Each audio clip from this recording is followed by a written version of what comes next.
আসসালামু আলাইকুম সুপ্রিয় ভিউয়ার্স। আজকে একটি জীবনের ইতিহাস তুলে ধরার জন্য আপনাদের সাথে এক অতিথি নিয়ে আসছি। আমরা ইউরোপে আসি, এখন ইউরোপে আসা খুবই সহজ, কিন্তু প্রায় 2 যুগ আগে ইউরোপে আসাটা এত সহজ ছিল না। সেই গল্পই আজকে শুনবো। আমার সাথে অতিথি হিসেবে আছেন যিনি, সোহানুর রহমান উজ্জ্বল। কেমন আছেন আপনি? জি, ভালো আছি। আপনি কেমন আছেন? হ্যাঁ, ভালো আছি। আসলে আমি যতটুকু জানতে পেরেছি যে আপনি 2 যুগ আগে ইউরোপে আসছেন।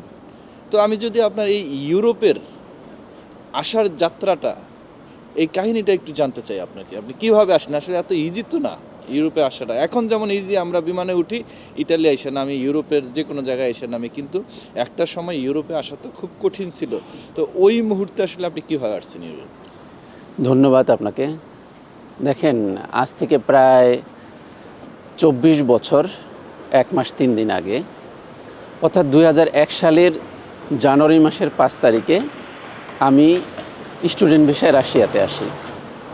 রাশিয়াতে আসার পরে আপনার আমাকে একটা হোটেলে নিয়ে যায়।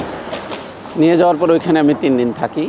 থাকার পরে আমার চাচা তাদের সাথে যোগাযোগ করে যে ইতালিতে আসার বিষয়। তো তারা প্রথমে আমাকে ৩ দিন পর একটা গাড়িতে উঠায়া ৬ ঘন্টার মতো গাড়ি চালায়া নিয়ে আসে। এরপরে গাড়ি থেকে নামায়া প্রায় ৮ থেকে ১০ ঘন্টা সারা রাত বরফের মধ্যে হাঁটতে থাকি। পাহাড় পর্বত পেরিয়ে হাঁটতে প্রায় আপনার রাত যখন একেবারে ভোর হয়ে আসে, তখন তারা জঙ্গলের মধ্যে একটা ঘরের মধ্যে আমাদের রাখে। তো আমার সাথে প্রায় ৮ থেকে ১০ জন আরও বাংলাদেশি ছিল, তাদের নিয়ে একটা ঘরের মধ্যে রাখা হলো। খুব করুণ জীবন। সেই ঘরের মধ্যে ছোট্ট একটি ঘর, কোনো খাবার নাই, দাবার নাই, পানি নাই। ৩ দিন সেই ঘরের মধ্যে গাদাগাদি করে আমরা থাকি। হঠাৎ ৩ দিন কয়জন থাকেন ওই একটা রুমের মধ্যে? একটা রুমের ভিতরে ১০ থেকে ১২ জন হবে একটা রুমের ভিতরে। তো ওখানে খাবার দাবারের কি ব্যবস্থা ছিল?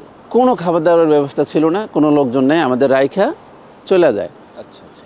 তো ১২ দিন পরে একদিন সকালবেলা দেখি একটা বুড়ি একটা প্লেটের মধ্যে কিছু আলু নিয়ে আসছে। আচ্ছা, মানে বুড়িটা দেখতে পাইছে যে আপনারা এই রুমের মধ্যে আছেন। রুমের মধ্যে আছে, বুড়িটা আলু নিয়ে আসছে, আলু রাখলো। আমরা আসলে